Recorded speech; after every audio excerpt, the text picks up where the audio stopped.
So let us continue on fluid power systems. These are the reference textbooks for this module. Basic Fluid Power by John Oster and Fluid Power Engineering by Galal Rabie. So most of my presentations would be based on these textbooks.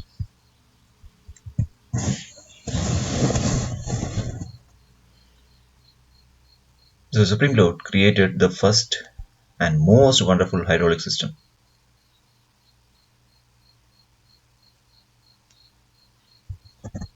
Not the human beings. So that system created by the God includes a double pump delivering a fluid flow rate of about 10 liters per minute at a pressure of 0.16 bar. So this pump, that double pump, feeds a piping network stretching more than 1 lakh kilometers. 1 lakh kilometers. That is nearly 2.5 times around the earth. You can imagine how long,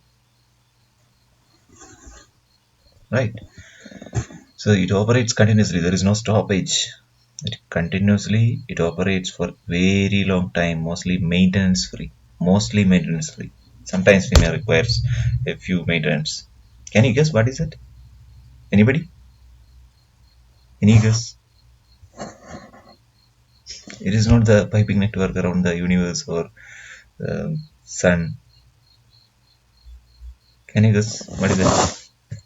It is nothing other than the human body, blood circulatory system. The blood circulatory system inside the human body. That is what we were talking about in the first slide. So you can see by the age of 50 years, when you become 50 years old, the hearts of 10 men of such 50-year-old 10 men should have, the hearts of such men should have pumped a volume of blood equaling that of the great Egyptian pyramid. You know the height of Egyptian pyramid, how tall it is. So such 50 years old 10 men should have pumped a volume of blood.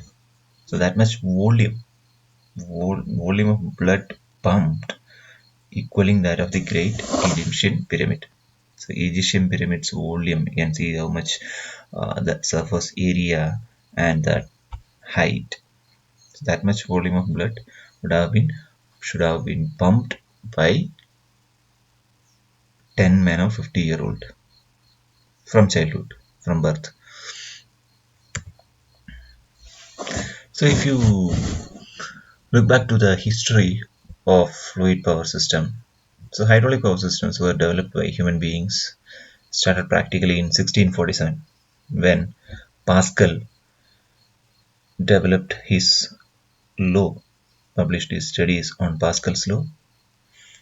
So what was Pascal's law? We have studied in first module.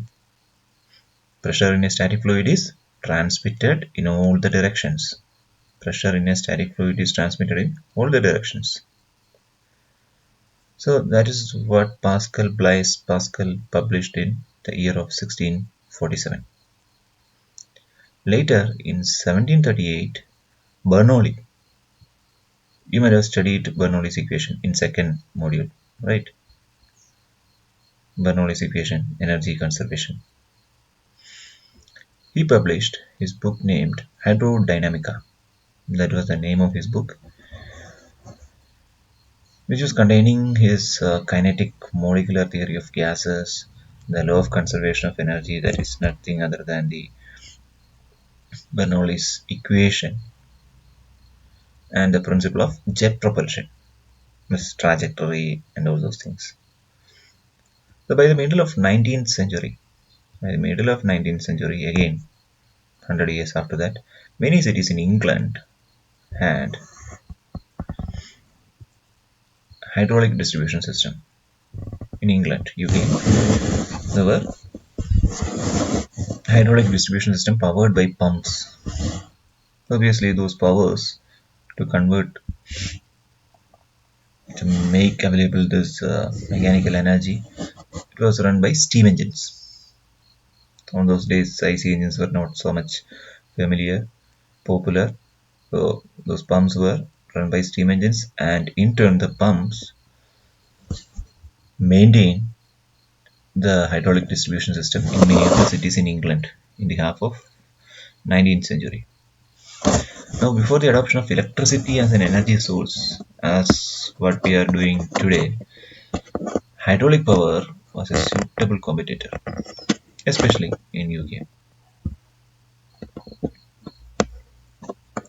As a power source, hydraulic power was cheap, efficient, and easily transported through underground cast iron pipes. So the transportation of hydraulic power was quite easy. However, when electricity became cheaper, mass production of electricity began on later years, and with the development of sophisticated equipments, so much of electronic circuits, the electric machines have evolved on a later time period. So people started abandoning hydraulic power. So cheaply available electric power alone was obstacle in the further development of hydraulic power.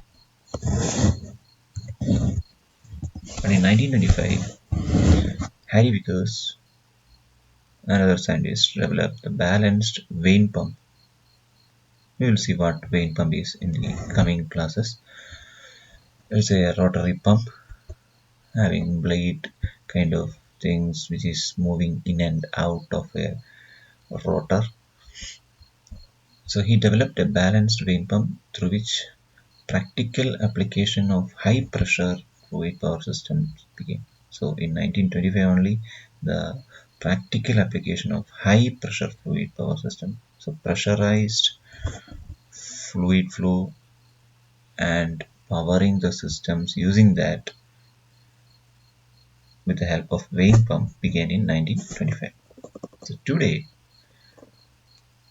you can see in and around an industry or in your automobile or any systems, you can see n number of systems, fluid power systems dominate most of the engineering fields, partially or totally, not completely in every field, but there will be in industries. You can see there will be hydraulic trucks in forklift truck.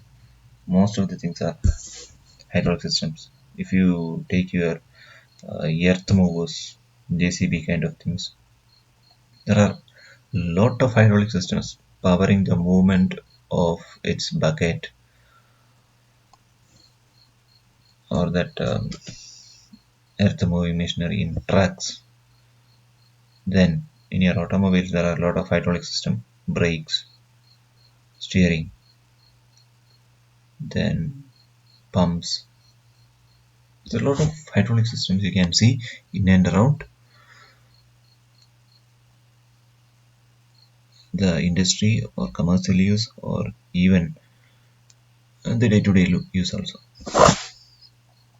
So we will come to that after studying the fundamentals of fluid power systems. What are the different components, how it is working, the classification, all those things we will cover in detail slowly, and we will see the applications of fluid power systems. So the fluid power systems, or it is one of the power system among many others. The power systems could be classified into three based on how it is powered: mechanical, electrical, and fluid.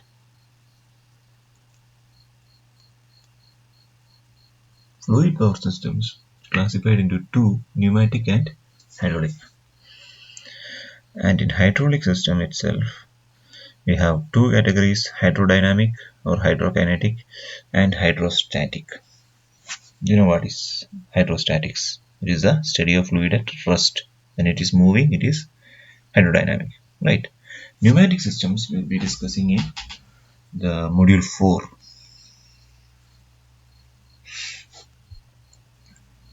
Okay, so this is a major classification of power systems. So coming to our point of discussion, hydraulic systems. The hydraulic power systems transmit mechanical power by increasing the energy of hydraulic liquids. So this is the fundamental definition of hydraulic system. The hydraulic power systems transmit mechanical power by increasing the energy of hydraulic fluids. So we are adding energy to the fluid. That's how the mechanical power is transmitted in a hydraulic power system. We are increasing the energy. We are pressurizing the fluid so it can flow. Whenever pressure is increased, the fluid can flow and it can transmit mechanical power, right? So that's the idea. So hydrodynamic or hydrokinetic power systems transmit power by increasing mainly the kinetic energy of the liquid. So that's why the name kinetic. We can remember in that way. So increasing the kinetic energy of the liquid, the mechanical power is transmitted. In hydrostatic systems, transmit the power by increasing mainly the pressure energy of the liquid. So whether it is increasing the kinetic energy or pressure energy of the liquid, based on that the classification is made in the hydraulic power systems. Now the hydrodynamic power system which we are going to discuss, that is by increasing the kinetic energy of the liquid. The various components of a hydrodynamic power system are: there will be a pump, a turbine, and control elements. There will be different control elements like valves.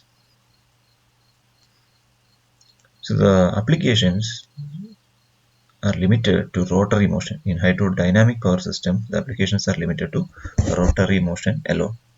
In hydrodynamic power system, there are two main types of hydrodynamic power system. That is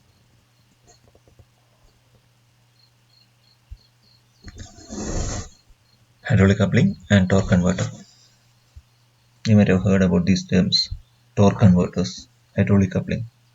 Right, torque converters are mainly used in these automatic power transmission systems in automobiles,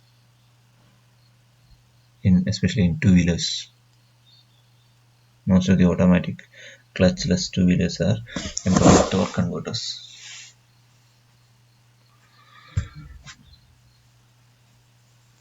Now let us see the components of basic hydraulic power systems.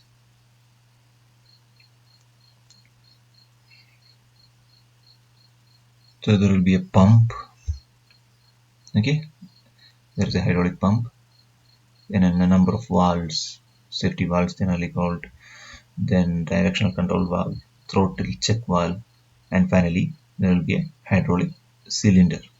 Right, this is the actual diagram and this is the representation of the elements in a drawing. Okay, on the right side you can see the representation of these components which are given on the left side. For example, if you see the safety valve, here you can see the safety valve, a spring controlled valve. There are springs, there is a rod and a piston kind of arrangement, and there is a diaphragm kind of valve, right? So same valve is represented here like this. See here, there is a damper and an arrow and some dotted line. Spring is represented like this, right? And similarly the pump, you see the pump here, is a reciprocating pump, is simply represented by a circle and a triangle like this.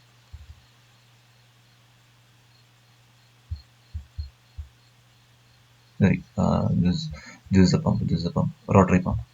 This rotary pump is represented by a circle. Rotary pump is represented by this circle. Similarly, there is no change with the hydraulic cylinder. It is represented in the actual and line diagram. It is same. Then see the throttle check valve. This is a cross-sectional view of the throttle check valve, and elemental representation is like this. And the directional control valve, this is a cross-sectional view and the representation. So this one, This arrangement is for the spring, and these arrows have its own meanings. So we will see such things in hydraulic systems. This is a representation of hydraulic system with line diagrams. It is simple to draw when compared to the actual cross-sectional view. So this is a summary of what you have seen in the previous diagram. The pump, the bottom most component you can see here, this pump. Okay, which is moved by a prime mover. This is a prime mover.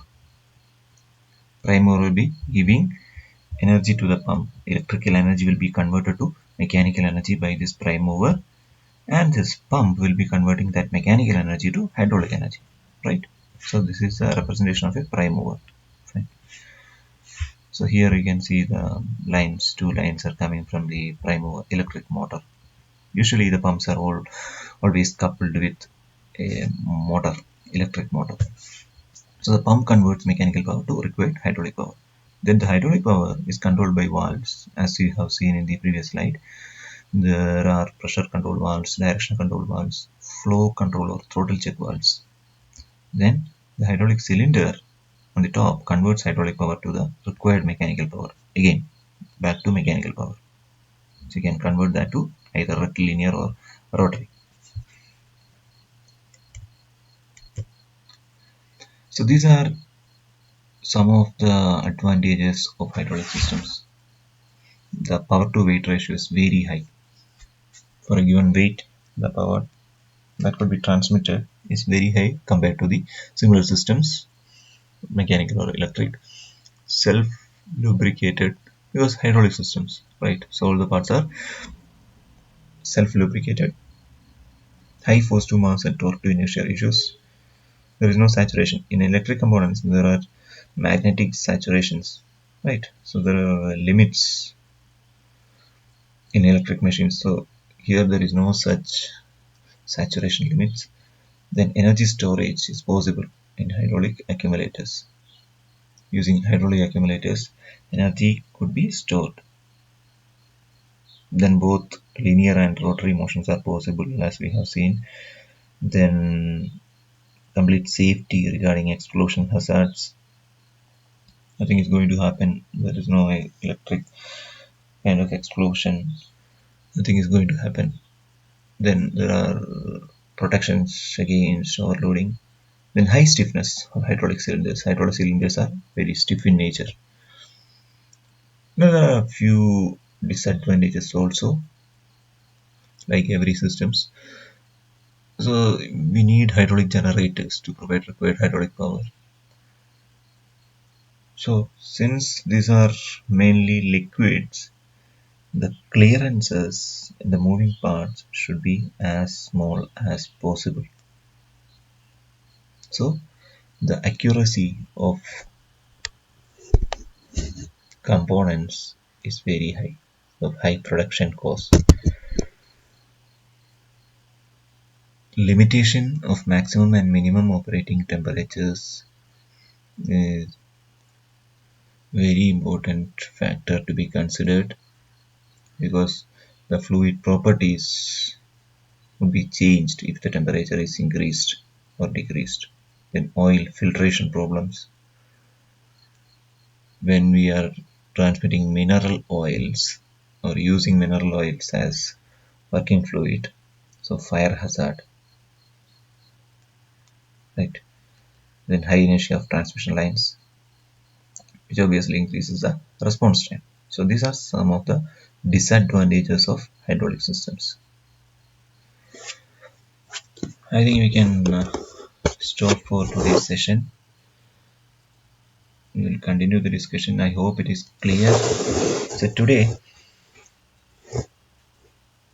the activity what you are going to do is you find out the commonly employed hydraulic power systems in your home or whatever you have seen nearby. Write down a few systems, at least 5 systems, in your notebook. Okay, and send that to me in the email ID provided or in the WhatsApp by today evening. Okay, so based on that, we will see the attendance for those things. So in the coming class, we'll discuss about hydraulic oils. Thank you.